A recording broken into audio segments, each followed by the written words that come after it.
Hello. What's up, everybody? Welcome to another episode propping up on Gold Boys Network, brought to you by Pickett and Boom Fantasy. I'm GriffyBets, joined by Walla, as always. Thanks for joining.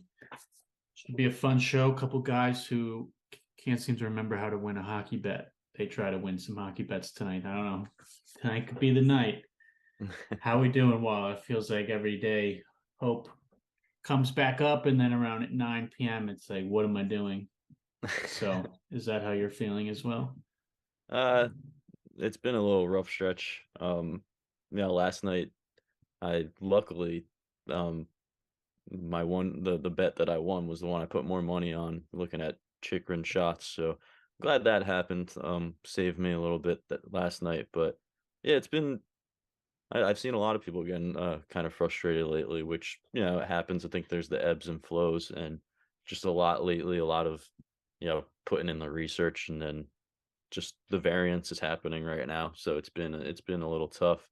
Um, Trying to look at maybe what angles have been coming through for me more often lately. Because I think shots on goal right now just seems like a little bit variance. That's how I'm looking at it. But I still had a good night last night. Went to the Devils game. Always like being at the game. Sucks they got beat, but I was there just to watch some hockey, so it was a good time. Yeah, it looked like you had some awesome seats.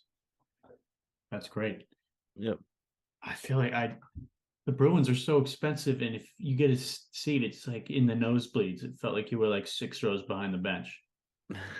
Yeah, no, it's definitely a lot different, more accessible to get the tickets here, I guess. I can imagine that the Boston games have got to be harder to get. So it was a good time though.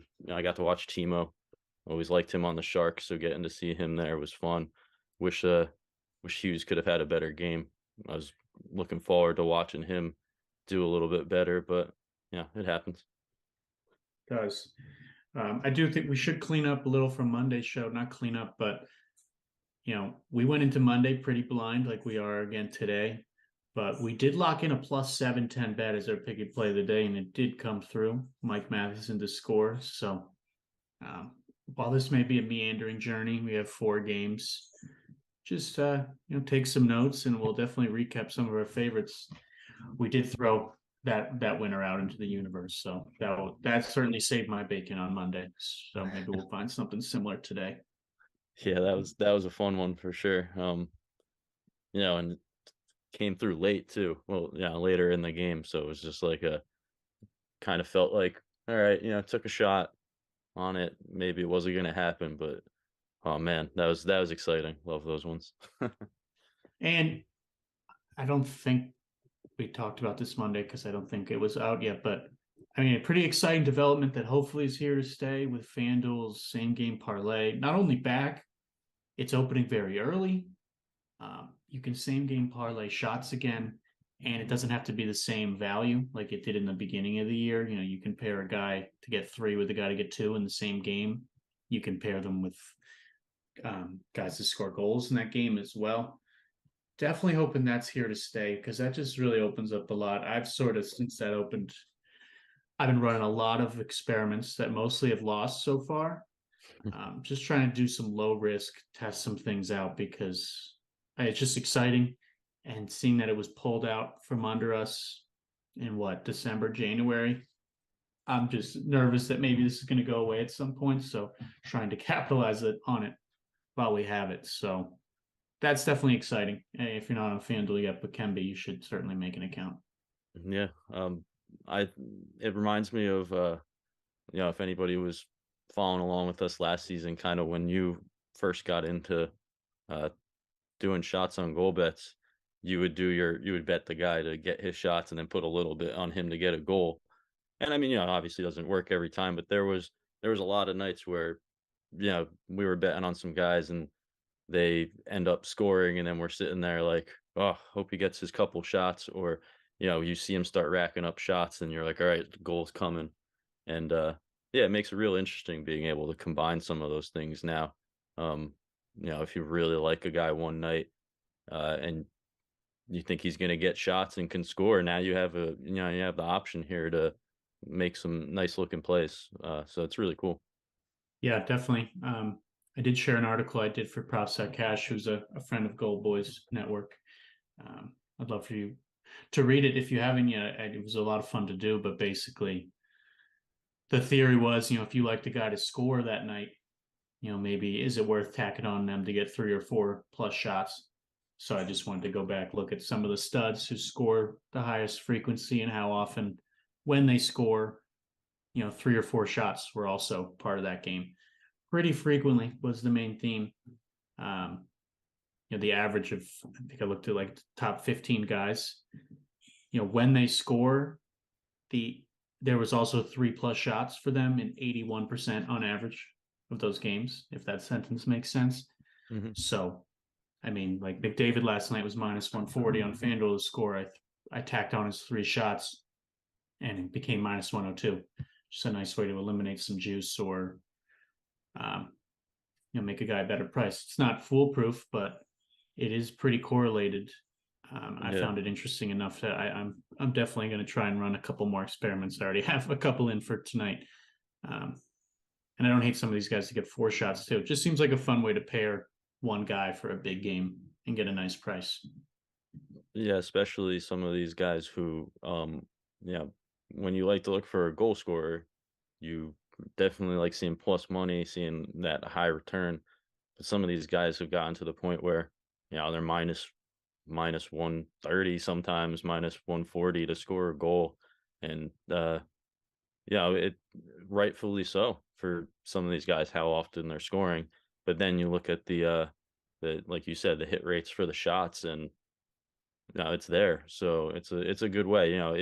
If they end up scoring and not hitting the shots, obviously that's gonna hurt a little bit. But the fact is that that guy was probably like minus 145 to score, like McDavid or Pasta sometimes. So, uh, you might not have wanted to take that risk at that price anyway. So there's just different avenues to go, and some of the numbers behind it. Yeah, it's really interesting. What I thought was interesting was, uh, there's a couple guys who had that lower number, like Braden Point.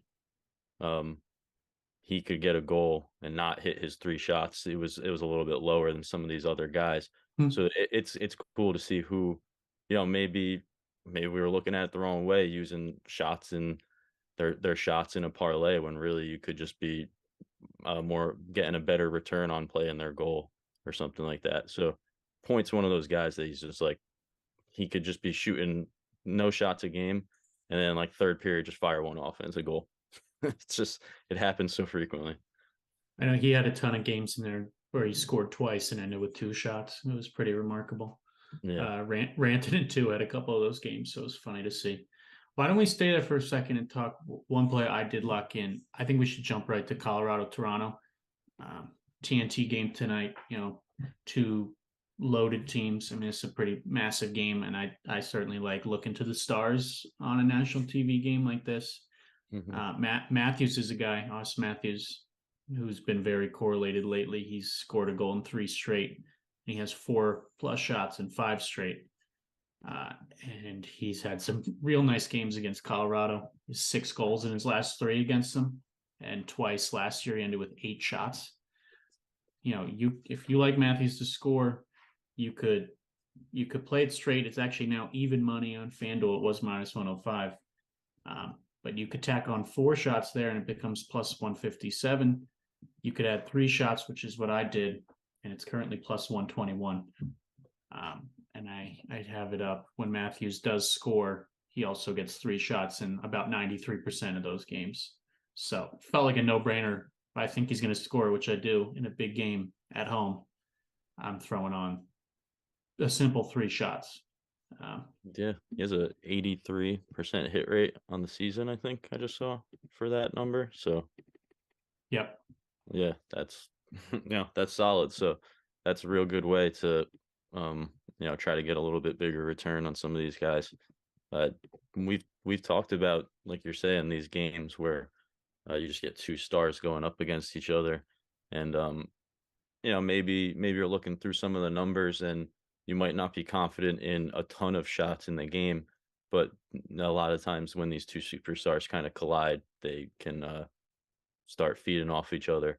So if I'm, looking at this game, Matthews would definitely would fit the bill there, especially if you lower him down to 3 shots. I mean, that's a nice hit rate there. So like that. And I mean, I should note there is adding another outcome, especially when you're struggling, might seem a little silly. I mean, I think you could play Matthews goal straight. I think his shots look fine as well. It just feels like if I am going to bet his goal, it just makes sense to add on the 3 shots and get a better price for something that is so correlated. I think both are playable straight. He's plus 110 to get 5 shots. He's got 13 in his last 2 at home. And again, I mean, he had a down game against Colorado on New Year's Eve. He had 1 shot and it was a goal. But those 2 games last year are crazy. 3 goals, 2 goals, 8 shots in both. I mean, it's a massive game. And Colorado has certainly been loose to shots. So I definitely like Matthews here. You could play him straight if you so desire. Yeah. I'm looking at his chart, and yeah, he's got this nice run right now, getting more shots, and you see like this dip in his chart before that, a lot less shots and stuff, but he was also just less time on ice then. I'm looking at his chart. He was less time on ice, which was less attempts, and now he's back out there. I'm looking at his last 5 games, 23 minutes, 21 minutes, 21 minutes. And the volume's starting to rise back up. So, he kind of for a bit felt like, there wasn't enough there to hope for him to hit his line. But now there's definitely that volume coming back. So doesn't look bad to me. And on the other side, I did the exact same thing with Nathan MacKinnon. Toronto's a little tighter to shots, but McKinnon's been rolling. I mean, he's another guy. I don't hate playing him at 4.5. He's gone over that in 8 of his last 10 on the road. He's had some big games against Toronto, 5 and 12 shots last year. He had 3 earlier this season. But he's been scoring like crazy. I mean, he's got a goal in 5 straight. I think it's 14 of his last 17. And on the road, been pretty steady there as well. So Maple Leafs have, let up around 3 goals per game at home last 10 games. I just did the same thing, MacKinnon to score, and I threw on 3 shots because there's only been 1 game this year where MacKinnon scored and hasn't had at least 3. So I did the same exact thing. It made his goal from plus 110 DraftKings, which you could play or throw on 3 shots at plus 119. It's minuscule when you say it like that, but if you want the best price, that seems like the best way to do it if you like him to score. It's just it's an interesting new way to pair things. I think I was talking about it with somebody, like, I think it would be cool if maybe they explored adding like shot attempts. That would be interesting, something like that, because in soccer, or when you do the player props there, you have the option for guys attempts and on target, and you can make some parlays like that, which obviously are very correlated, but you can make prices better. I think stuff like that would be interesting addition, but this is kind of reminiscent of that. It's like the next level, rather than how many of their attempts will be on target, how many of their shots on goal will get through, kind of thing. So there's a lot of correlation, and just adds a whole new depth here. Because I know a lot of people like doing those kind of same game parlays for soccer. So that's just kind of the realm it's in here. It's fun, it's exciting, and I know you don't want to get too carried away or anything like that, but if you want to explore and some new stuff, there's a lot of positive correlation in numbers. That would be crazy if they added a shot attempts market. I would love something like that, because I mean, I'd be winning a lot of Burns bets then. That's the first guy who popped in my head. Just the guy who, whenever he goes on a run and I get involved, he'll just like get blocked 50 times. So it's like, I could have, if they had attempts for him, man, that would have been nice. from a more high level, I don't hate the over in this game. So maybe if you want to look for some points props, like Kale McCarr has been rolling, or just take the over, which I think is totally fine. I mean, they met on New Year's Eve. There was 8 goals, 7 before that, 11, 4, 8, 7, 8, 6, 7. There are a lot of high scoring games between these teams the last couple of years. Nationally televised game, 2 awesome offenses that seem to have, they're mostly healthy at this point. They've had a lot of missing pieces, but most of them are coming back. So this feels like one that could be fun, high octane. So I don't hate just going the over or loading up a couple guys to score, whatever you might prefer. Yeah, I think it's going to be a good game. I'm like trying to just look at more angles, like you said, so I haven't particularly locked anything in yet. But yeah, seeing those totals between the teams, that definitely brings some confidence to whether it's the over or, like you said, these different angles with some goal scorers. Those are a lot of high total games. So And for what it's worth, I am seeing a little power play edge for Colorado. I haven't looked into it too much, but Toronto's penalty kill has been sliding a little bit. So those usual guys on the top line just makes me like. McCarr point has been so automatic lately. I think he had 3 on the power play last game. I was going to say him and Fine. Rantanen on the power play were really good. Yeah, I'm surprised. Rantanen's at it. He's down. You just need 1 point for him. He had, he's got 4 in his last 2. I wouldn't hate. We'll get to it in the other game. I think you're going to end up doing it, but like a Rantanen McCarr combo would definitely come in at plus money on that 365 if you have it. Yeah, that would be a good one if you wanted to try to get 2 pieces together and with some correlation that could hit on one goal. That's nice there. That seeing Rantanen down at just a point normally is at 1.5 like McKinnon is. So yeah, we like pairing McCarr when he's at half of the half point line with other people. So why not, if you like Rantanen as well and have that option available, just why not get that correlation? It's good. I will throw one more. McKinnon's over 1.5 points. It's plus 145. Looks a little interesting to me. He's got 2 or more in 5 of his last 6 on the road, and he has 2 in the last 2 times he's been in Toronto. Obviously involved on the power play. I like him to score normally. So if you do like it to be high scoring and all those other factors, that seems like an interesting one. Yeah. I wonder how often. It seems like probably most of the time he gets 2 points. One of them's a goal.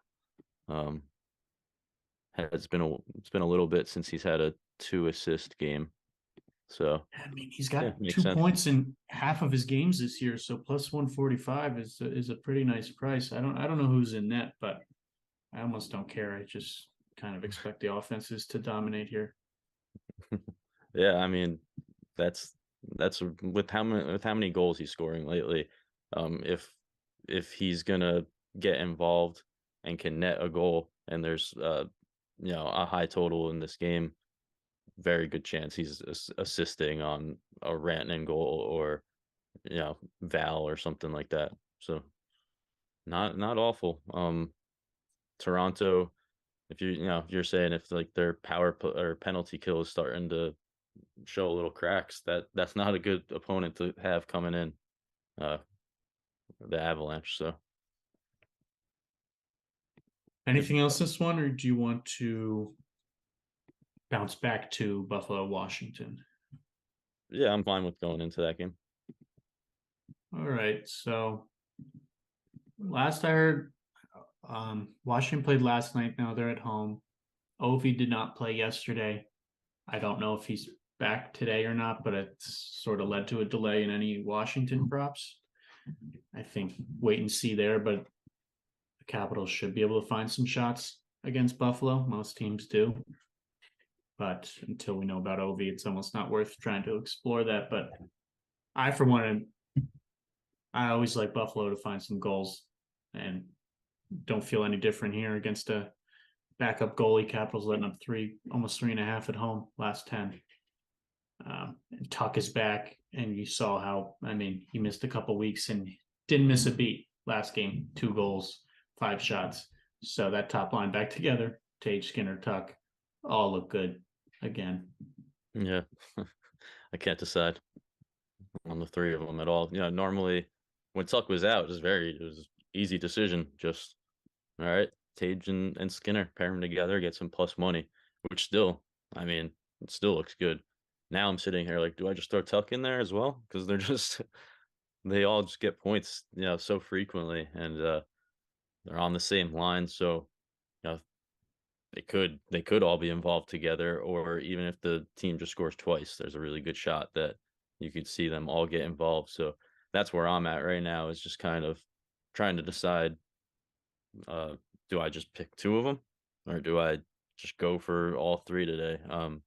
Because with Tuck coming back, he looked awesome out there. I'm looking at the games versus the Capitals, and Skinner and Tage have played 2, and in the most recent one without Tuck, they both had 1 point, and then in the first game with Tuck, uh, Thompson had 4 points, and Tuck had 3 points, and Skinner had 1 point. So definitely Tuck being there, you can see it helps out. So I'm just wondering, you know, what do I go with here? I like all 3 of them to get involved. Yeah, I mean, we said this Monday.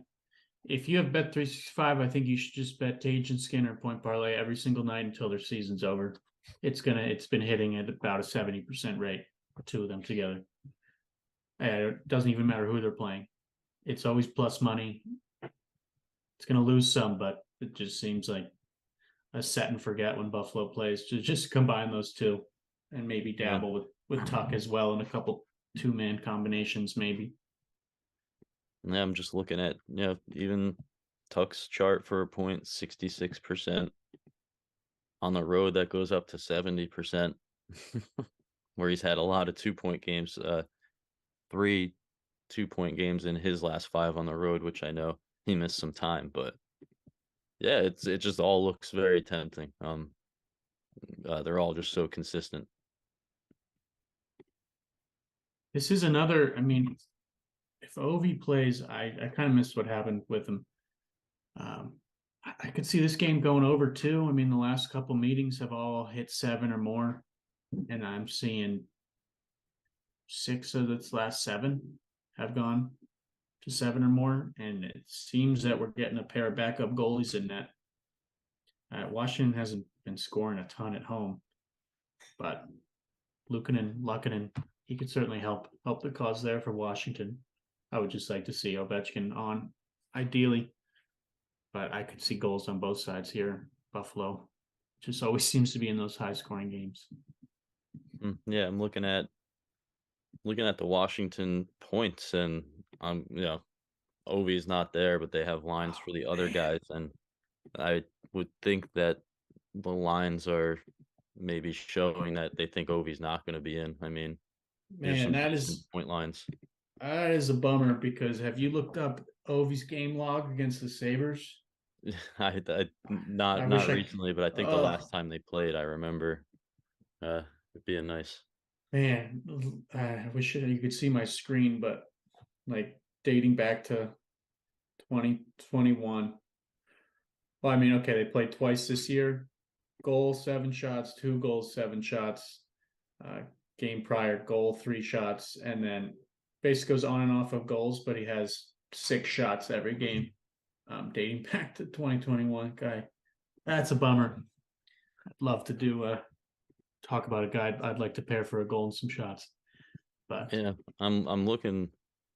I mean, that's going to open up shots for other people, but just looking at the points, you got Oshie, who's got a point in 8 of his last 10. Had a point last time versus Buffalo.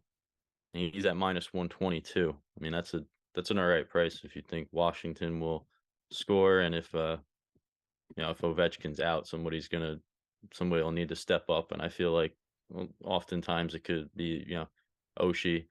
I tried with Kuz, with his shots or whatever when Ovi was out last time, but that didn't work out. But somebody will have to step up. And that's not an awful price for Oshie to get involved.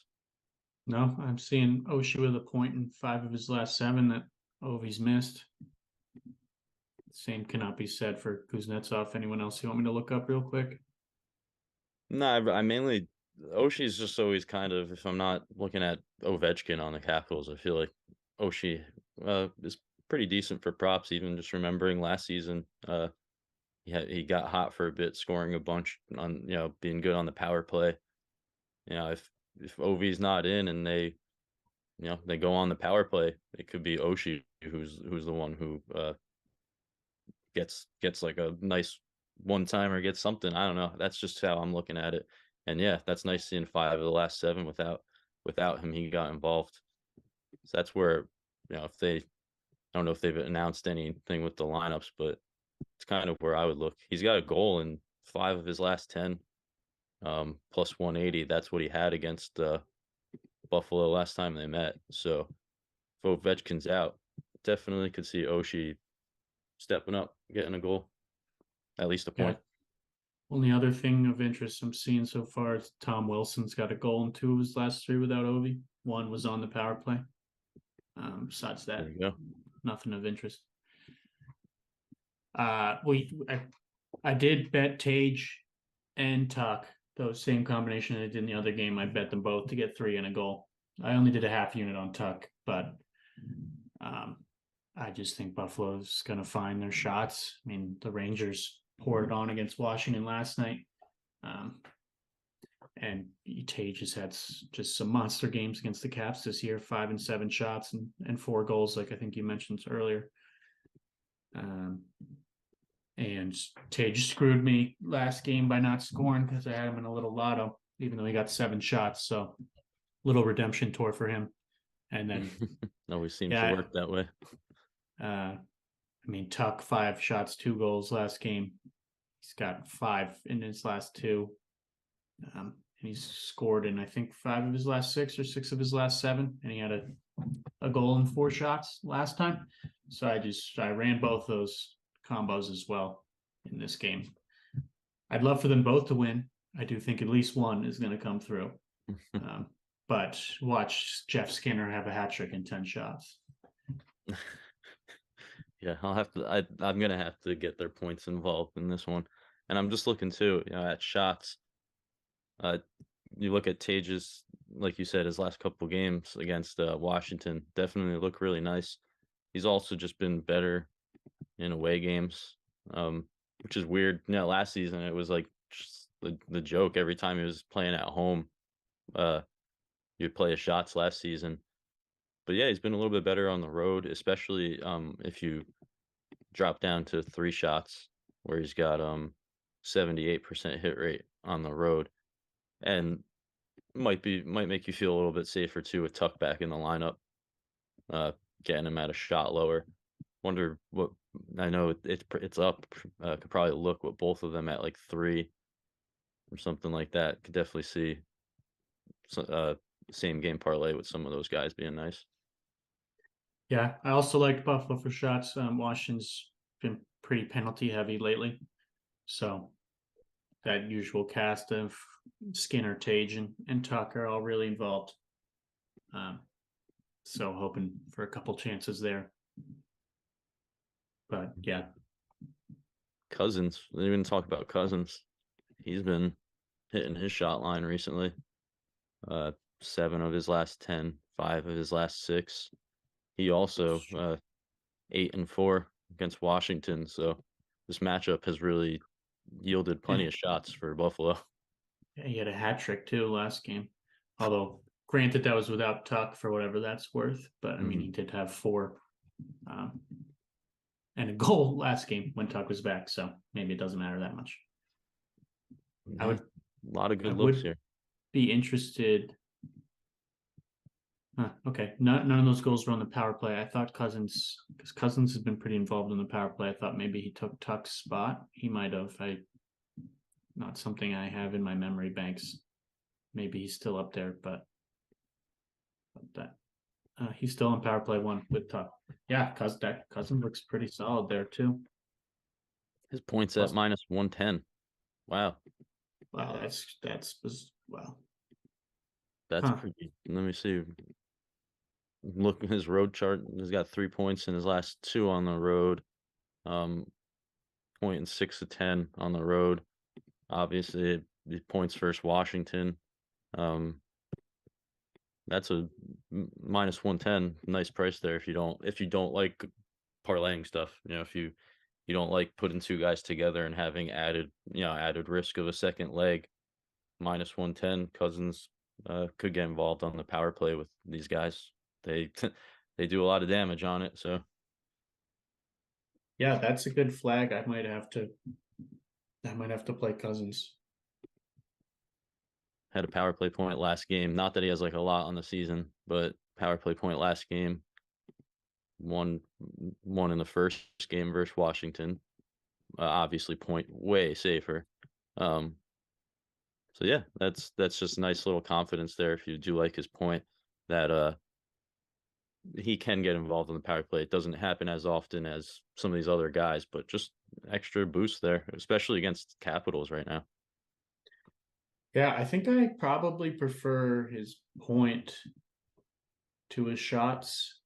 Um, but I like his point. I think I'm gonna have to play that at that price. That sounds really nice. 61% Cool. road hit rate on the season, which is up from 56 at home, so a little bit more consistent on the road. Let me see. Let me just check some other things. His time on ice or whatever. It dipped a little bit, but it's come back to like closer to his average. So yeah, could be a good option there. It's a nice price. Yeah, good find. I'm gonna end up playing that. Why don't we jump to Minnesota, St. Louis? Um, Another that I haven't dug into too much, but first pass thought looking Minnesota's way for some props. Should work out. St. Louis been pretty loose to shots, loose to goals as well. I just need the flag. I know if I bet this, it's going to fail, but Zuccarello's now scored in 3 straight games when Kaprizov's been out. Kirill's out for another couple weeks. And Zuccarello's attempts have been really solid. I mean, he's got 3+ shots in 3 of his last 4, 7 attempts or more in all those games that he hit. It's nice volume. Had 5 shots against St. Louis last time and what looks like an assist. But his shots is minus 108. And the goal trend is just interesting because I found it before the first game without Kaprizov. And I thought, wow, that's interesting. And then I didn't bet it. And then I didn't bet it again. And now here I am and I'm in a pickle. But I like his shots. So I think I may go there. Yeah, the shots look pretty good. Just real quick, somebody in chat was asking who we were discussing, and I think it was when we were just talking about Cousins' point on Buffalo. So I think that might be what they were referencing. Just wanted to acknowledge that in the chat. Before we were talking about Zuccarello, we were talking about Cousins' point at minus 110. Looks pretty good.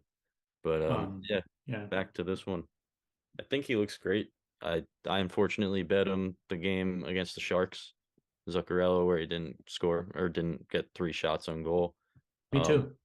Had a little bit less volume that game, of course, and then And bounce right follows it back up up. hitting his line with 7 attempts. So volume looks pretty good lately, save for that Sharks game. But uh, with Kirill out, you got to look at some of these prices, and if you like a guy, jump on it before it ends up too juiced. Like Hartman's up at minus 140 already. I like him still. Think he's been really reliable on road games. I would think he's a good play here. He had 5 last time he was in St. Louis, and just been a monster on the road, hitting this line so consistently. So I like Hartman as well, but minus 140, whereas Zuccarello's minus 108, or maybe better a little somewhere else. But still, you got to jump on some of these prices before they get too out of control, especially when there's a trend with Kaprizov out. Yeah. Minnesota's becoming, it's going to be a fun experiment because, yeah, first game without Kaprizov, when Zuccarello failed. Second game, bailed on Zuccarello, who then hit, and I went to Boldy and failed again. So this is a really fun third test that I'm going to run because if I can't figure this out, then this team is dead to me and I won't touch them. Maybe I almost should get a head start on that. And I'm considering Bennington saves are up. St. Louis is allowing 34.4 at home last 10. Bennington saves line is 28.5.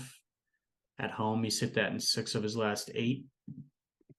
It's an interesting one. I guess the fear is, the only reason Minnesota's averaging 31 plus on the road was, Kaprizov obviously had a massive factor there.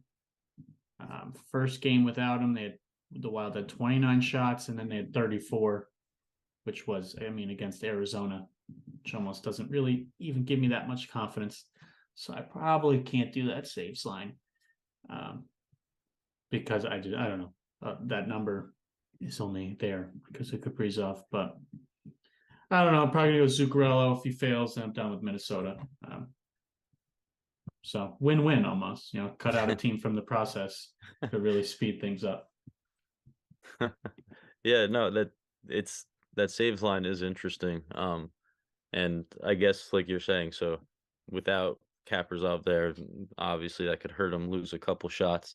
Yeah, but for them to even get up to that line, it's gonna be from a couple of these guys who are stepping up. You would imagine, probably some random guy on the fourth line is gonna have like 6 shots or something. But you, it's got the guys who've been stepping up. You see a little bump in their volume.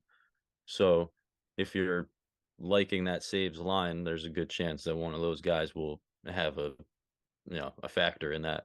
I think personally the two that interest me the most are Zuccarello and Hartman uh, out of the team there. Yeah.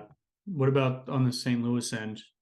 Minnesota's been, allowing almost 33 on the road last 10. Carew's been rolling, but he's one where I started on him and he was doing really well. For some reason, I let go of him and then he keeps hitting. And I find whenever I try to come back to one of those guys, they always fail me. So now I'm just, I'm in my own head, but I think I have to stay off of him because of that. Yeah, just looking at St. Louis, it's hard to really um, trust anybody besides Carew right now. Just looking at the volume from some of these guys. Justin Falk, he's kind of fallen off a little bit, and even in the games where he hit recently, it was like perfect shooting. 3-on-3, 4-on-4. Then he had a Ooh. 2-on-2 game, and then last game he went 1-for-5. So there was some negative regression in his efficiency. But Carew is definitely most steady with the volume. Uh, Bumped up these last couple games, 8 attempts, and he had that run not too long ago where he was getting a lot of shots, and that was up at 7, 8 attempts a game. So if he's shooting like that, that would be, I think, the clear view on St. Louis side. Just I Peru. I think I was somewhat interested in St. Louis shots because of Minnesota allowing about 33 on the road. I think it's got to be Fleury saves look awesome. His line's 26.5. Last 2 games, both on the road, 35 and 46. He has hit this in 8 of his last 10 on the road, but then you click in his history against St. Louis. These teams met in the playoffs last year. Guy went over 26.5 in 8 of 9 games, 8 of his last 9 against St. Louis. He's had 27 plus saves, and the one he didn't, he had 26. That looks real nice, and I almost think that logic of being nervous about Minnesota maintaining the shot could almost apply to them maybe letting up even more shots because of Kirill being gone. The Sharks got 37 off on Minnesota on Saturday or Sunday, whenever that was. 26.5 is interesting to me. Blues average about 29 at home. So in that Is sense, that you're cutting it close, but is that like just over recent games? Because I guess my only concern is most of those games against the Blues also had O'Reilly, Tarasenko, a couple more guys with some volume. So that because that's true. there were a couple hits that were 27 saves against St. Louis, a couple 27, 28 or a couple 29, which that's hitting. I just I'm wondering, would just the fact that a couple of those shooters are gone affect anything? But I guess I'm looking at the saves a little bit differently. If you can look at it either way. If you're feeling unsure about a guy on a team who to pick, then you like the saves on the other line or on the other side. I guess I'm looking at it as, if you're liking the saves against a team that's a little bit thin or missing pieces, then I guess just in order, if the team's going to hit those saves, you would imagine a couple of these figures have to be stepping up to get there. And that would draw Yeah, me to that's Carew if fair. I'm looking at who's shooting. Uh, but Yeah, that's you're probably right. That's probably, I mean, looking at St. Louis recent games, I mean, they did get 33 off on Vegas, but I mean, Vegas has been really loose. I mean, they only got 24 off against Columbus, 30 San Jose, 42 Arizona, but of course Arizona. And then prior to that, they hadn't gotten more than 27 shots in 5 straight.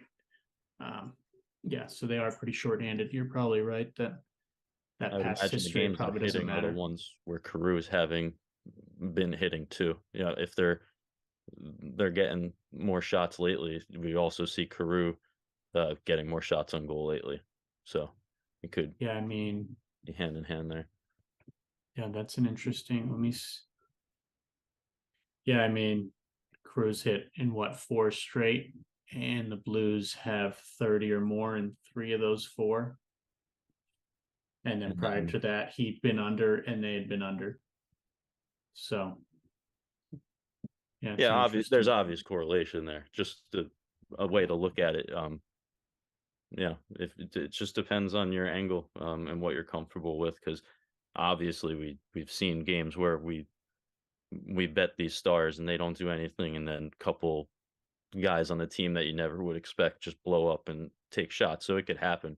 That was just my process of the line's lower because they're missing guys and they're hitting it recently, and Carew's been seeing volume spike. So I would just think if they hit that saves line, it could be from a big game from Carew. That's all I really trust on that side personally. Yeah, that's a good point. Why don't we quickly jump to Islanders stocks? We're running a little tight on time. Did you find anything of interest here? Especially on the Islanders side, just given that it's Anaheim. I think really Jeez, the easy Horvat. thing that stuck out would just be like, maybe Brock Nelson his point in a parlay, uh, minus 210. So it's really juiced, but definitely, uh, most consistent guy on that side. So you got Anaheim coming in, who allow the most goals game. Who would I expect to be involved if the Islanders get 3? I would look at Nelson, and he had an assist the last time these teams met. So I think that could be a decent parlay piece. He hasn't had one in 2 games, and he has a really good hit rate. So, a good spot to get back on the board against the Ducks. Man, this just screams like load up a couple guys to get 2 shots. Like even just quickly, Brock, Bo Horvat, and Dobson all to get 2 is minus 121, which isn't even that bad. Um, I think some guys on Anaheim look okay as well. Like I thought Troy Terry and Zegras looked okay. If you wanted to just throw all 5 of those guys to get 2, you're looking at plus 210. I Seems like liked, a before the show, you just mentioned McTavish. I oh, mean, I know he's like super. You look at his chart, it's like, all right, there's not much consistency there. But then when you just click the home chart, there's plenty of consistency. Uh, in that one, 73% hit rate with 2 shots. Um, so you're and you saying brought up, all 6 of them to get 2 is what I'm hearing. yeah, right. He had 3 last time played the Islanders, which was an away game. Now he's back at home. It's juiced, so that would be a parlay piece. But that one seems a little interesting to me. Really solid home hit rate. Yeah, I mean, I like both sides for shots. Islanders allowing over 33, and then obviously Anaheim allowing 40 at home. So I think both sides can find their shots. A lot of these guys down at 2, like you move Brock Nelson's road chart from 3, where he's only got 3 of his last 10 to 2. All of a sudden it's 8 of 10. Dobson at 3 is 3 of 10, down at 2, 8 of 10. Same with literally Bo Horvat's 9 of 10 at 2.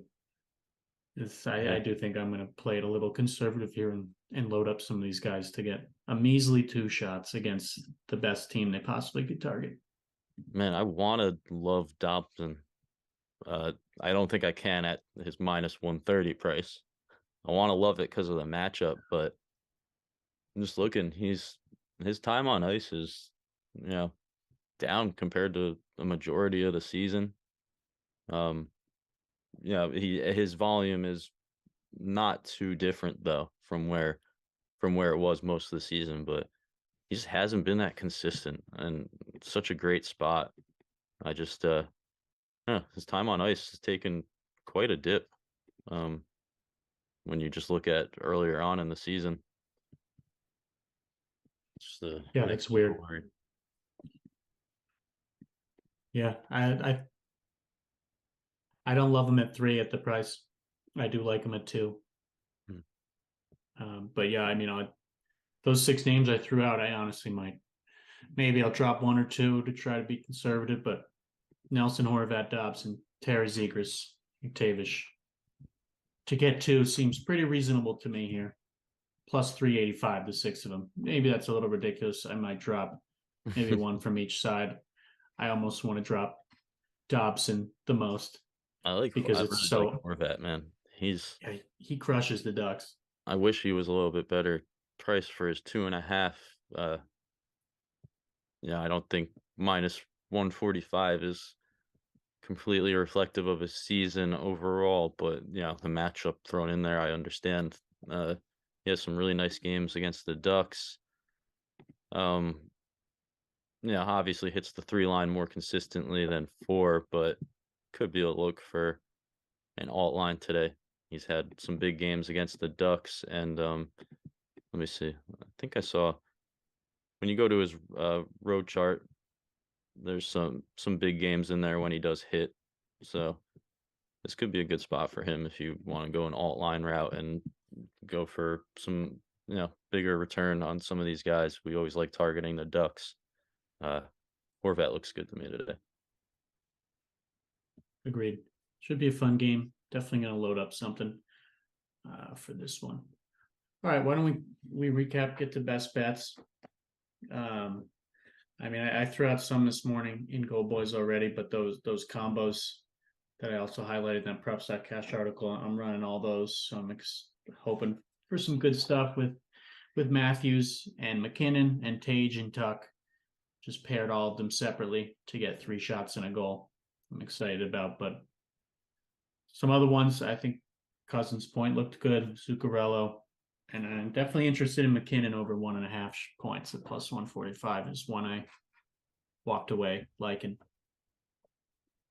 Yeah, I think I guess I feel like I have to run the Tage Skinner point parlay. I mean, I do like Tuck as well, so maybe I'll throw a little bit extra on all 3 of them. Maybe I'll do just try something different, do 0.75 on the one combo and maybe try to hit a if they all get on there. I don't know.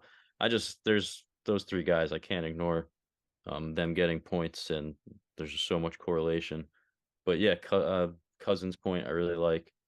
Oshie, if I guess if Ovechkin's out, I think Oshie can step up in this matchup for sure, and he was a solid price for a point.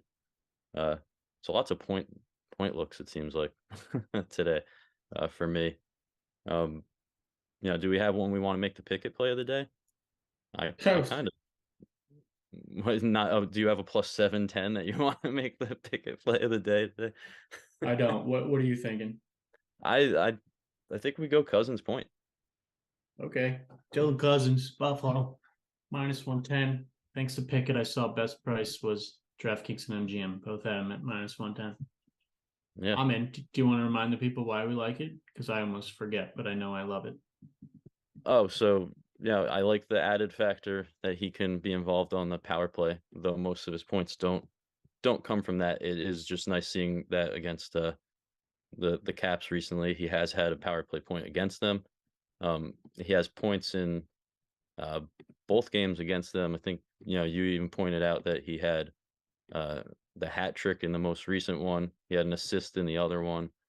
I'm looking at his road chart, which he has 3 points in his last 2 road games and a point in 61% of road games overall. He had 2 goals last game, or a goal and assist last game. Sorry, 2 points last game. I think this is just a good spot. I think Buffalo should be able to get shots on the Capitals. They've been loose lately. Um, I want to say if they get on the power play, that's just going to be real solid for them. So Cousins, just nice price when you look at Tage, who's -200, and maybe Skinner's really juiced too. So that's why I'm liking Cousins. Yeah, certainly helps Washington on a back-to-back, and seems maybe likely to be without Ovechkin. Um, Seems that Lindgren's going to be in net. He played against Buffalo and he let up 2 goals, which may not sound great, but it was on 18 shots. So it's at 88% save percentage. Is certainly nothing to be too afraid of. So yeah, I like Buffalo to sort of run the pace here. Should be a fun game. Mhm. Sweet. Cool. All right. Hopefully, some people like these sort of meandering shows where we don't have as many plays. I, for one, find them a little more enjoyable just to talk through some angles together. So hopefully we throw out some winners in this hour together. Yep. Thanks for joining, everybody. Yeah.